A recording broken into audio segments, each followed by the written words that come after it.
Okay, if I could get your attention, please. Thank you.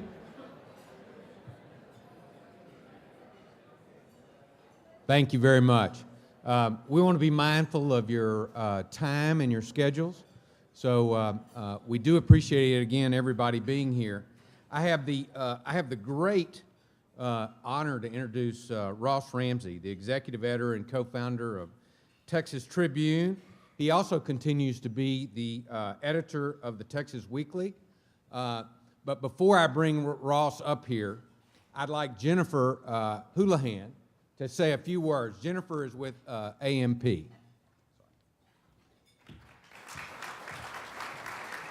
Thank you. With Austin Music People, we focus on the brands, bands, and fans that make Austin the live music capital of the world. Music is not just a $1.6 billion industry for us. It's the cultural soul of our community. And if I have my way over the next year or so, it's going to be a serious voting block. So if any of you are running for office later, come find me. Thank you very much for your interest in starting this dialogue about Austin's growth and how we can make sure that Austin remains distinctive, extraordinary, and a destination known worldwide as we grow. This panel is going to be digging into some really meaningful issues, and I'm excited that you're going to be here to share in that conversation. Thanks so much for being here today.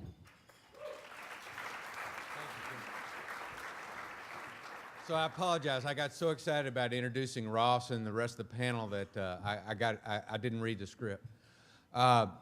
We really appreciate Ross being here. As I mentioned, co-editor and co-founder and executive editor of the Texas Tribune, Texas Weekly, which has been a weekly publication for over 25 years. He's been in government. He's worked for large newspapers in Dallas and Houston, and those gigs brought him to Austin, and we're very fortunate to have him. Ross is going to moderate our panel, so Ross, I'll turn it over to you.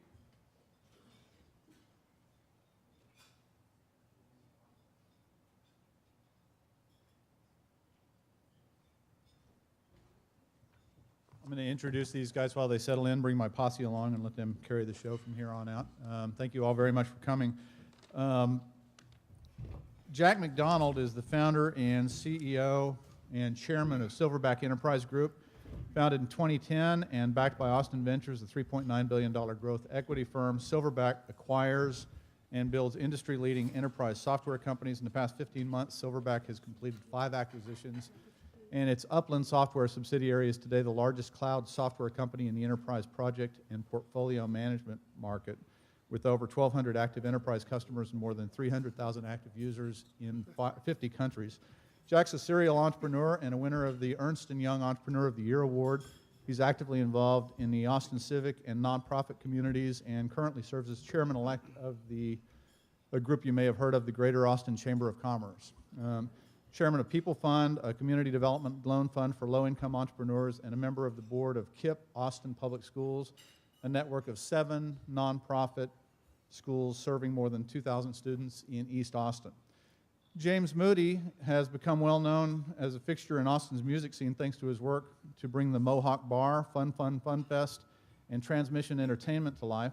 He wasn't always in the music business, and he almost didn't stay in Austin because of an unfortunate first impression.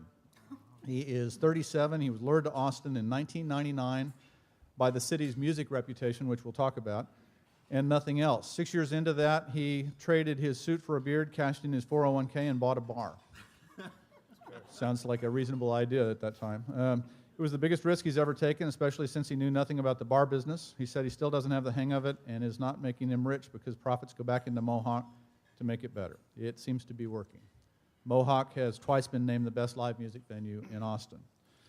Tom Turkle began his professional career as an attorney specializing in commercial real estate transactions in Dallas. In 2010, he co-founded 4T Realty, a family-owned real estate investment firm, with his daughter, Taylor. Mr. Turkle has been a member of the boards of several professional and civic organizations, including ECHO, Ending Community Homelessness Organization, the Austin YMCA, the Austin Family House, 1991 Mayor's Task Force Comprehensive Watershed Ordinance, and the 2006 Bond Election Advisory Committee. In 2008, Mr. Turkle served as president of the Real Estate Council of Austin, which he helped found in 1991, and today he remains a member of the executive committee of its board of directors. He serves on the board of directors of the Zach Theater, was named an honorary life member of the Zach Theater board in 2007. Most recently, and the reason he's here, he has joined the board of the Waller Creek Conservancy, a nonprofit group dedicated to the improvement and stewardship of Waller Creek Park, where he currently serves as chair of the development committee. He may be asking you for money here soon. Judy Trabulsi co-founded local ad agency GSD&M 40 years ago with a group of college friends. From humble beginnings representing local Austin businesses, the agency's client roster grew to include some of the world's most respected brands, including MasterCard, Southwest Airlines, DreamWorks, BMW, and AT&T. She has been a highly regarded communications pro over the years. Newsweek recognized her as one of the nation's top 100 agency media directors.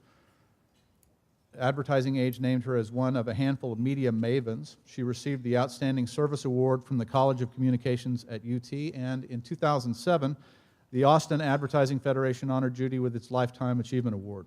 She's president and co-founder of the Purpose Institute, serves on the Seton Fund Board of Trustees, the Center for Public Policy Priorities Board of Directors, the Caritas Community Advisory Board, and the University of Texas Film Institute Advisory Board. Give them a hand. Thank you.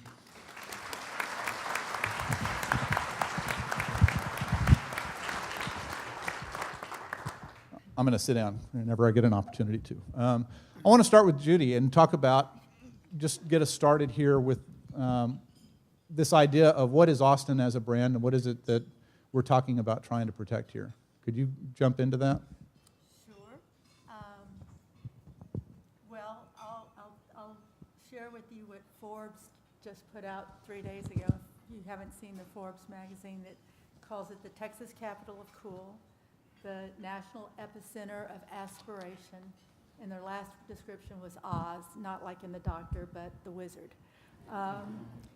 And, you know, it's great compliment and very cool to see that from Forbes magazine, but I don't think they captured our essence of what is so special about Austin. Since I seem to be the eldest here, and go back to, we started in 1971, so it was a much different Austin, but the one thing that was true then, as it is now, was we were building very rapidly to the live music capital of the world. And it is what started the vibe of Austin, and it's what has been built on here. We all talk about it, my partners and I, about Austin, and we were one of those lucky ones. Back when we graduated, most people just went to their real hometowns, got jobs, and said, we'll be back. We're going to come back to Austin. We were one of those ones that said, we're not leaving. We'll just figure out how to make a living here. So as we've grown, what Austin is to when we talk about it, it is a city that is forever young, which is, I think, fueled a lot by 50,000 students coming in every year to UT. I think we've been a very innovative city all along, again, somewhat driven by UT, both with the professors and the students that we attract from all of the world. And the music started literally, it started probably before the 70s, but I can only speak to that. Armadillo World headquarters, Janis Joplin was here. 1974, KLRU started Austin City Limits, Terry Lacona, incredible job. And it may have been a small audience to begin with, but on a weekly basis, PBS viewers across the country saw Willie Nelson, Waylon Jennings, Chris Christopherson, and it started feeding truly the vibe of Austin as a cool, hip place. And I'll pass it on to others in just a minute. The Keep Austin Weird is a great creative way of saying We are one of the most tolerant cities of just welcoming people and say, do your thing. And that, I think, has spurred us being called part of the creative class and having the energy and the vitality that we do. So that's where I think the brand of Austin is, fueled and started on the music. Jack, at what point is there a danger that Austin, in all of this growth and all of this building, becomes just another city? It's kind of the it city right now. It's the 11th largest city in the country, I guess we just found out. We're on The Office, for crying out loud. And so at what point does this just become, or does this become, how do you keep it from becoming just another city that was the it city for a little bit? Yeah, I think there is risk of that happening, and I think we have to be continuously mindful of preserving what makes Austin special as the city grows. I think that Judy really hit on it in terms of Austin being a place where you can do your own thing. I am constantly amazed when I'm out at any event or at a party here in Austin. If you look around the room, so few people have a real job. There are so many entrepreneurs that are building their own businesses or are building their own nonprofits that are actively engaged in issues in the community that they're passionate about. So we need to make sure as a community that we keep that entrepreneurial spirit alive. And at the Chamber, we do a lot of work really to build that entrepreneurial ecosystem, to make sure that we are providing young entrepreneurs the ability to take the same leap that Judy took in 1971, which was particularly amazing since she was only 6 years old at the time. The other thing I would say is just on a real basic level, as the city grows, we're going to face some big challenges. We've got an education challenge that is significant. Austin Independent School District is a major urban school district. More than 60% of our kids are Hispanic and Latino. Fully a quarter of them come into school learning English. So English is not their first language coming in. So huge challenges. Graduation rates, notwithstanding the great work of our teachers, are still low for that Hispanic and Latino component of our student population. So there's huge work there. We've got big issues, and I'm sure we'll touch on some of this, around affordability of housing. You know, we haven't been talking about it as much in the past 3 years because of the recession, but we are going to be talking about it again within 24 months. You're seeing it happen, and if we're not mindful and thoughtful about this process and about providing the right incentives for affordable housing, we're going to reach a point here in 10 years where the folks that make society run, our teachers, our nurses, our EMT workers, our firemen, aren't going to be able to afford to live in the city that they serve. So those are just a couple of issues I think we need to be thoughtful about. Let me go to the end of the table where we're preserving some culture. This isn't just a business story. This is largely a culture story, right? And let me start with the Mohawk and things like that. I mean, what's it like coming into a city that's sort of already branded as a music city? And I guess on one hand you could say, well, these guys are trying to preserve an old image. On another hand, it's all new music. It's all a new thing. How do you? I don't know if you even think about it like that. Well, I think about it a lot because my background is in branding and marketing, and the first thing I think of is that the brand worked because I wasn't from here. And so I came here strictly because of the live music capital thing, so it worked on me. I'm from New Orleans. I was working in New York at the time and was offered to move anywhere in the United States and blindly picked this city strictly because of its reputation. So I kind of say cheers to everybody that worked on that before I got here. I've lived in 15 cities, and this was the only one I stopped in. So everywhere was sort of 2 and 3 years, and now I've been here 12, and I plan on being here the rest of my life, because the one thing that I think is very interesting about what's been achieved here is, in the United States, we have a little bit of a culture problem with how fast we move and how hard we work and how we value vacation time and time off and time with family and all that kind of stuff. Austin delivers a unique work-life balance culture that is desperately needed across the country. Very few cities can offer it in that way. And the music, I think, is just one part. In fact, the live music capital of the world brand, I think, had some children, and so you have the creative economy that's in different categories now. Music's a big part of it, but we've got creative economies that are happening outside of music because of what music sort of brought here. And so when they're talking about the youth culture associated with UT, I totally agree with that, but then the creative musicians from around the world, they've all influenced a place that's a little bit slower, but still innovative and a great place to have work-life balance. And I think that's a very smart message for CEOs around the world to move their businesses here, is we're all going to work very hard, but we should also be able to play hard, enjoy our lives, and Austin's a great place to do that.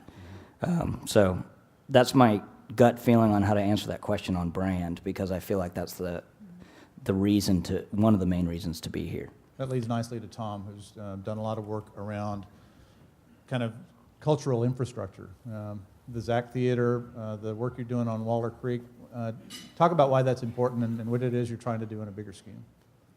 Well, obviously, one of the core elements of our brand is our community.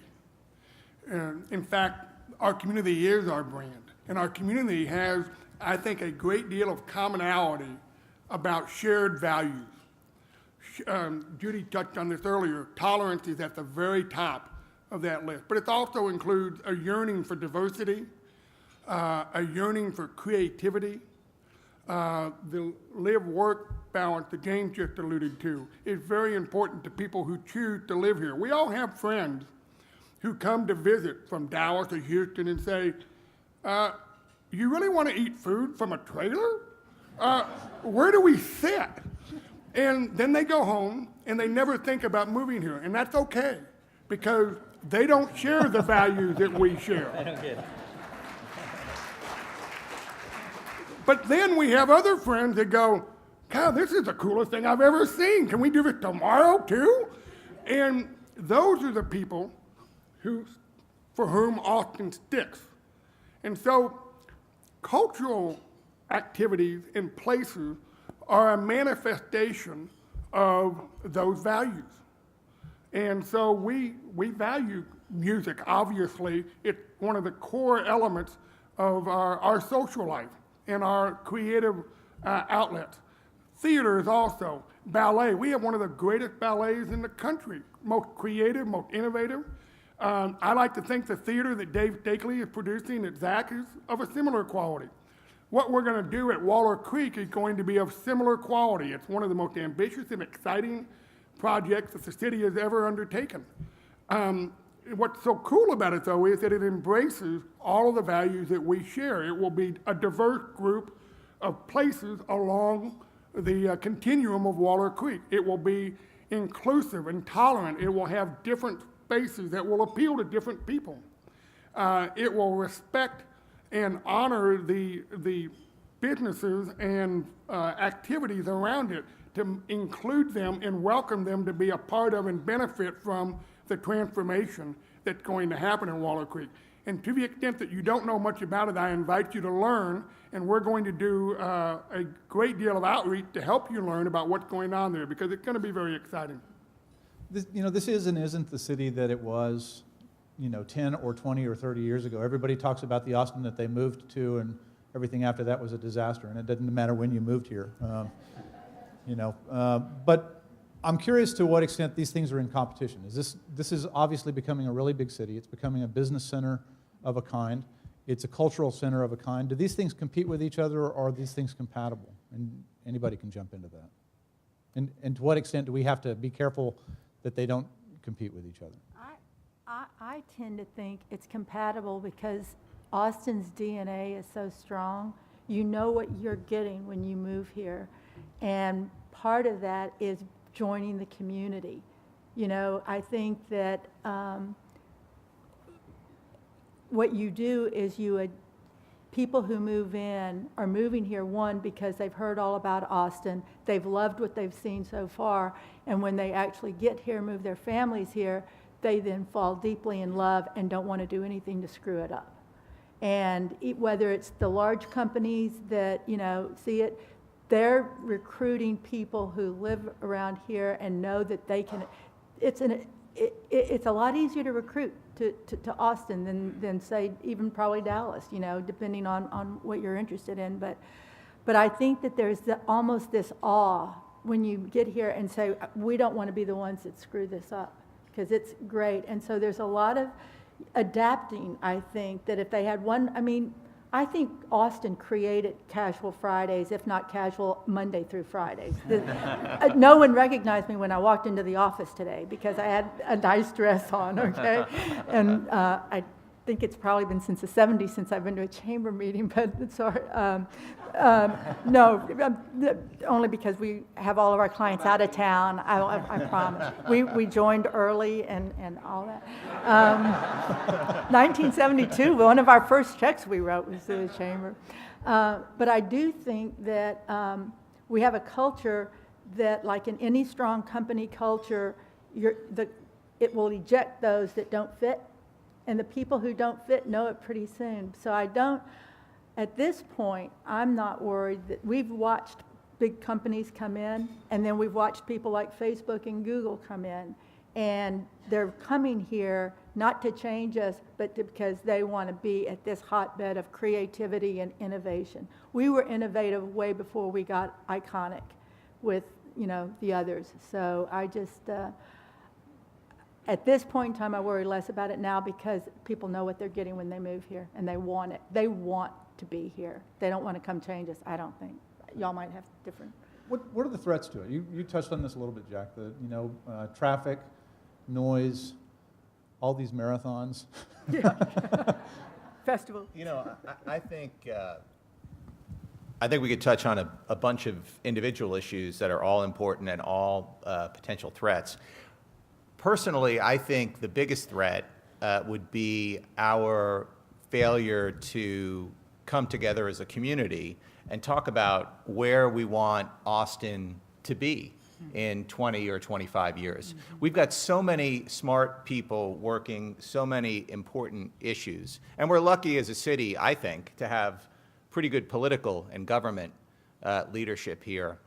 But we all need to get more involved in the process. So many times, I think, an issue comes up, and rather than view that issue in the context of where we want to go as a community, like something as exciting, you might say, as a wastewater treatment plant, right? Which is a big yawn, right? But an important piece of infrastructure to provide for our growth. Rather than view that plant in the context of where do we want to go in 25 years? What are the investments that we're going to need to make as a community in infrastructure, in transportation, in education, in affordable housing? It becomes a one-off, and everybody retreats to their corners. We have different folks and different issues that have different perspectives, and we wind up having a shooting match rather than a discussion. I think that's the single biggest threat. I think we've got great momentum as a community that's going to carry us forward, and we'll probably plow through a lot of that, even if we don't have the discussion. But man, I think to really achieve our potential, that's something we need to do. In some ways, the newest neighborhood in Austin, this isn't completely true, but in some ways, the newest neighborhood in Austin is downtown, which used to be just a bunch of buildings we occupied during the day and then split. Not completely true, but ish. And I'm curious from you two who live and work in that neighborhood, what you see as the future of that neighborhood, how much of that has to do with kind of the core of Austin's identity. It's the part we see on the Food Network, but it's also a part where a lot of us live and a lot of us work and go play.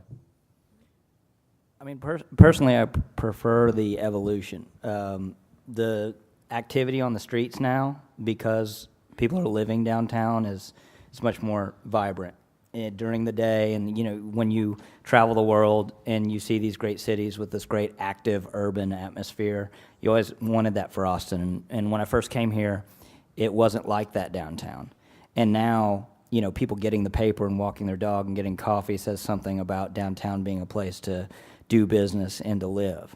And it caused, as it normally would, it caused some friction in how this new way of doing business down there or living down there going to exist with businesses. And the one thing that I've said and learned and am very passionate about is this idea of sort of open collaboration. When we look at businesses that have been in conflict with each other, in my world with noise, for example, is the only success stories I've seen is when folks at both properties break bread and figure out how to work together.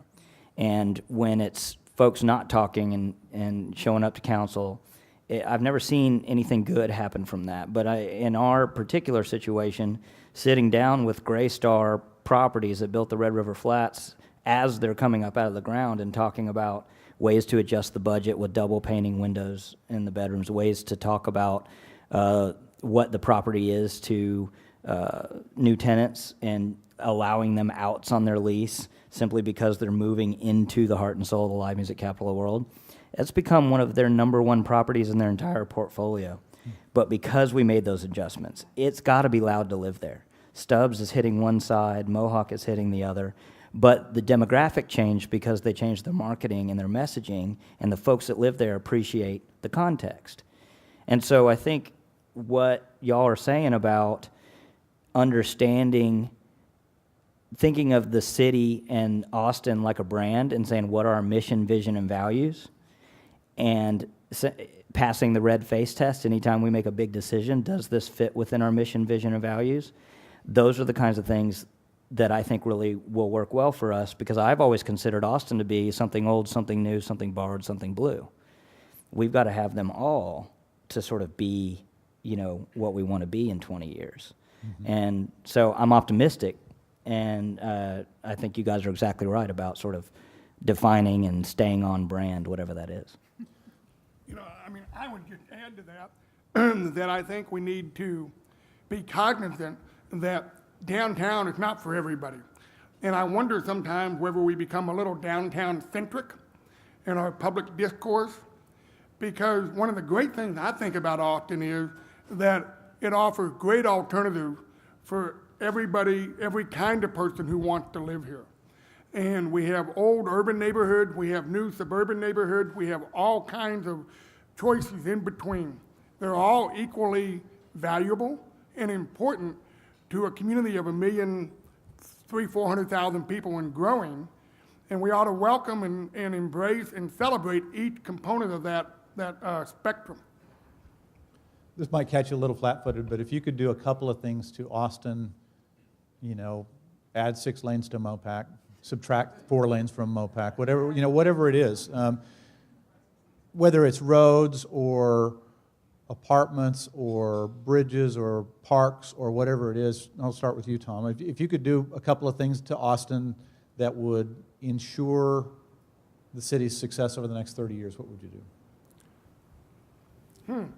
Well, I've got everybody thinking about Mopac now. I'm going to leave that to somebody else. I will tell you that one of the things that I think that we don't ever talk about is gentrification. It's an inevitable consequence of growth. And when you add 50,000 people a year, you're going to have gentrification. And there are lots of positive things that come from that, but there are also negative things. And to sort of pick up on what James alluded to, there's something old, something new. We are, I suppose, we have an avid historic preservation ethic here. But that's not really what I'm referring to. I would love to see us adopt a community-wide set of policies to try to preserve some of our older neighborhoods, to maintain them the way they are, to allow some neighborhoods to be gentrified, but perhaps to recognize some pockets along the way. I've got no idea how you do this. And I wish those that engage in that process well. But I think it's something that we ought to talk about as a community, because I think we're going to wake up one day 10, 15 years from now and wish we had a little bit of that left. Do we already do that? I mean, do we already wish we had done that 15 or 20 years ago? And, Yeah, I have to agree in that I would love, I hate to be self-serving on this one, but I think about the Waller Creek redevelopment and Red River. There's very few streets like that in the United States. less than 3 that I can think of with contiguous live music venue experiences, which makes more sense in the live music capital of the world than it would in Omaha, Nebraska. But for us to have that asset, I do think there's a cultural heritage moment there, in that you can park your car and see 4 and 5 shows on foot. And what it does is supports our brand promise. Even if that brand changes, even if we're not the live music capital of the world, we will always be known as that being, the big part of where we came from.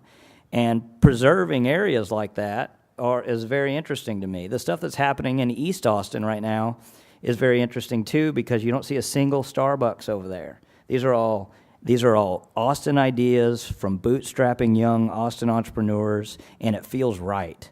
And so, even South First has done a great job of doing its own thing. And that's the kind of stuff that I totally agree with you, that I think there are pockets that we could preserve, that we could work together on. The Capitol View corridors are something that we decided, hey, we're going to make that something we're going to preserve. We want to see that. And I think we can apply that to the culture and to some of the most interesting and creative aspects of our community. Judy, you see some things we could do to ensure this keeps rolling? I tend to agree with what they're saying. It's just, I think we need to be careful. It's something that Jack mentioned earlier. Because we do love this place so much and we want to preserve certain things, I sometimes worry about serving all the people of Austin and keeping affordable housing, which will get me to MOPAC. That's how I get to MOPAC. We are so blessed to be on the top 10 list of so many different things, number 1 in a lot of them. But the one that I didn't like seeing was number 4 for the worst traffic, number 4 in the country for worst traffic. And I know that with growth comes all of these growing pains, but you were talking about a task force or coming together as a community. I don't think any of us in the 70s, any of those of us who were here, which was probably about 5 of us in this room, but in the 70s, ever dreamed that we were thinking Boulder. We were thinking, I'm in the Texas version of Boulder, Colorado, and Boulder just put boulders around there so nobody can move in. There was no growth. We, on the other hand, said, come on in. We love people. As long as you're kind of buy into who we are. The traffic has got to, and it's a long-term thing. You can't go add 2 lanes to MOPAC. But what's happening is, I'm afraid only very affluent people can live within the city, and we're pushing everybody else out. And I just think, and that's hard. And if we want to keep raising our diversity factor, which I would like to, I think we're low in some areas as far as diversity goes. But I think that we need to keep mindful that Austin is for everyone, and how do we keep affordable housing a choice without having to move 20 miles out and have a 2-hour commute every day to work. So I do think it's an issue. Is that a threat to the brand? If you think about Austin and you're sitting in it's not a threat Omaha looking at it. It's not a threat to the city of Austin. It's more of a threat to when people start getting here and looking at housing costs and travel times and looking at a top 10 list that we have 4th worst traffic in the country. That starts bringing down some of our positives, I think. Well, and I think in terms of whether it's a threat, I guess it gets to a question of, can you have dynamism without growth? Right. Because this is a very dynamic community, a dynamic city, and it's going to want to grow. Yeah. And we're going to come up against some natural barriers to that. So we've got to sort of plan around it. To come back to your question, because there are so many. Obviously, it's hard to say 1 or 2 things, right? When you look at the city, I'm particularly focused right now on issues that we've got sort of a limited time horizon to address. There are some things I think if we don't get them done now, we're not ever going to get them done. For example? Well, I think what's going on with the Waller Creek Conservancy is just amazing. And Tom Turkel's work on that, and Melba Watley and Tom Meredith, and Melanie Barnes and the rest of the folks that have really driven that forward. This city continues to grow. I don't know that you get that deal done, 10 or 15 years from now. I also think it's a perfect example of a public-private partnership that works, because if it weren't for the Waller Creek tunnel, an $142 million investment by the city and by Travis County, the surface work that the Conservancy is going to address wouldn't really be possible. So it's sort of a great example of a public-private partnership that works. That's one. Second one, transportation. I got to tell you, it is the scariest thing in the world when you look at what the strains on the infrastructure are going to be. And there is a general understanding that there just ain't enough money for us to invest to fully build out our infrastructure to meet the coming growth. Right. Even if we adopt the Campo 2035 plan, and that's our sort of 5-county MSA planning organization that's charged with doing that regional mobility planning.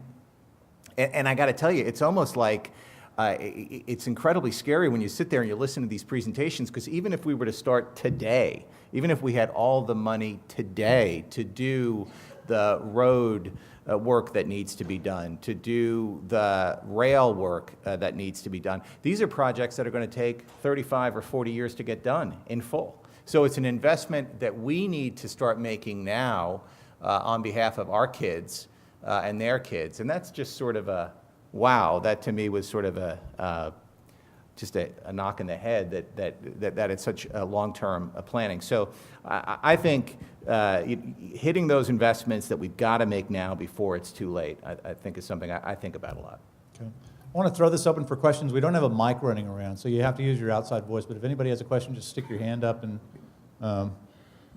if nobody has a question, I'll keep doing it. But I'll keep an eye on the room, and if you stick a hand up, I'll catch you.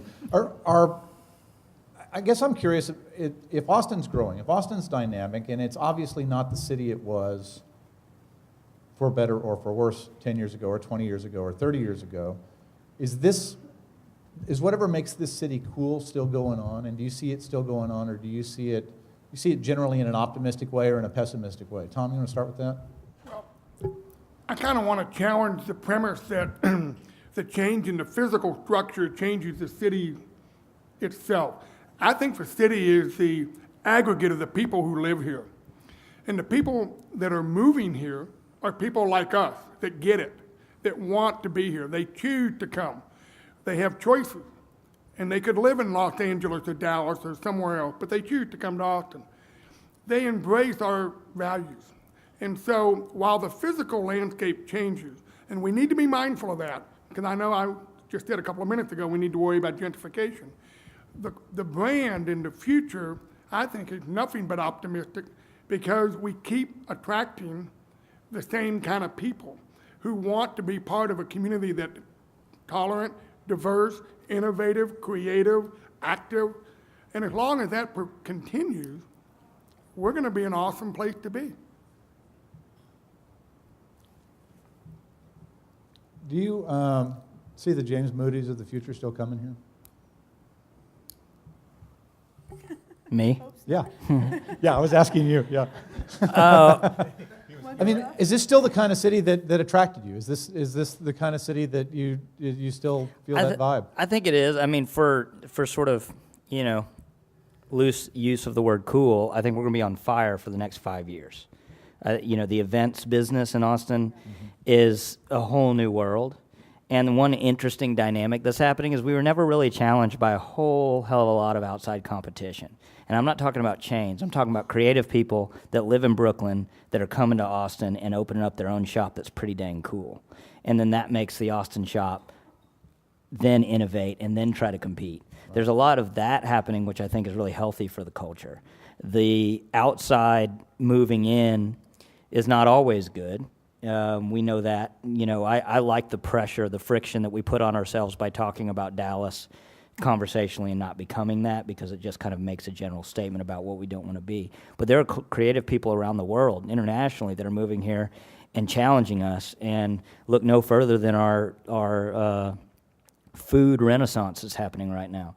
Our restaurant culture is going to explode. in the next few years. And food, to me, coming from New Orleans, I'm saying thank you to everybody, because I couldn't find a good piece of French bread or gumbo when I got here, and I almost left. So I think there's more coming, and so I would move here again. I would move here today. And I agree, it was always cooler 2 weeks ago, but it's still so much better than so many other places when you think about what I opened with work-life balance. This is a smart place to invest your money. It's still fairly inexpensive to live relative to San Francisco and New York and all that goes with it. And, I think we have a big opportunity, but when the heat comes on us in the next 5 years with everybody moving in here, we better stay on that mission, vision, and values that everybody's talking about. And I think I agree that that's our biggest threat. Judy, we didn't plan this. I mean, you've watched this evolve over the years. We didn't plan this, and we've landed right. Why should we plan it now? It seems to be organically doing just fine. That ignores a lot of planning and stuff. But I'm just, in generally speaking, the thing, whatever the thing is about Austin, seems to have developed organically. Well, but we may not have planned it, but it just kept growing and growing. I mean, I can't speak for the 60s. I know somebody was here in the 60s, but from the 70s on, that's when we started really, well, as far as I can tell. Right. That's when we started building this reputation and building this lifestyle, if that's what you want to call it, of our DNA. Starting with the music and just building on that. Then you come in, one of the questions that they had on the asking was about traditional business versus creative business. All of Austin business to me seems creative. I mean, an ice cream store is an ice cream store until you put Amy's in front of it. A hamburger drive-through is a hamburger drive-through till you put P. Terry's on it. So I think we didn't plan back then does not mean that we can't at least be ready for what's coming, because we're a lot smarter now. And it was 200,000 people when we started our company here, right. And we're close to 900,000 now, and we see all that does. The only thing we have to plan for is what I think everyone's been talking about, and that is, as long as we stay true to who we are and not put on a pretty dress for somebody that doesn't fit in here, but even though we think we want them, I think that the DNA is going to be the planning thing, but we need to do things that Jack's talking about. We can't think that we can be that city, that we can't use the same kind of things that we did to manage even more growth. I mean, Houston was a wildcatter city. No zoning, just do what you want. And it's terrific. I grew up there, but I didn't want to go live there. I don't want anyone saying 5 years from now, I'd love to stay in Austin, but the traffic's too bad. It's too hard to get places. I can't find the right school for my kids. We've got to do some infrastructure planning so that we can leave all the people here to be exactly our DNA and who we are. Tolerant, a community, working together. I love the way that our chief of police works with all the things that go on in here, whether it's the fan fest that we did for all the international people coming in, or the festivals that we have to make sure we have a safe city. It's a cooperative. We are a community. We have more nonprofits per capita than any city in the nation, and we love that about it, that we're a caring people. It's just who we are. So it'd be irresponsible to say we shouldn't take some steps to protect and preserve, not stop, but protect and preserve the beauty of our city. And a lot of it is, we were blessed with the lakes, the swimming holes, all of that. So I wouldn't say, let's just shut our eyes and not plan. Jack, we know why the guitar players come here, and the students and the politicians. Why do businesses keep coming here, and what keeps them coming here? And we'll kind of wrap it up here. Sure. I think the talent is the reason they come here. I mean, we've got a young, educated workforce and a reputation for entrepreneurship and innovation, and that's what's bringing people here. I got to tell you, just in the truth-telling portion of the program is that our labor market is tight right now, and what we are morphing into is we're going from bottomless talent pool to Austin is a great place to which you can recruit people. And that's really becoming more of what the message is. And I got to tell you a final point quickly. I don't know what you all are seeing, but it blows my mind how many young people are coming here to start their careers now. It used to be, and Judy mentioned, we would export so many great young UT graduates who now, more of whom now have an opportunity to stay here. But I got to tell you, not a month, not 2 weeks goes by that I don't have a call from a friend who wants me to speak to a young person who's from one of the coasts who just got out of a great college or university, wants to come to Austin to start their careers. That is a huge positive sign. And to your question before, I'm incredibly optimistic. Yeah, there's going to be change, there's going to be discomfort along the way, but that's what growth and dynamism are all about. And I think the city's poised for a decade of growth and excitement like we've never seen before. Right, we'll wrap it there. Tom Turkle, James Moody, Judy Trabulsi, and Jack Mcdonald. Give them a hand.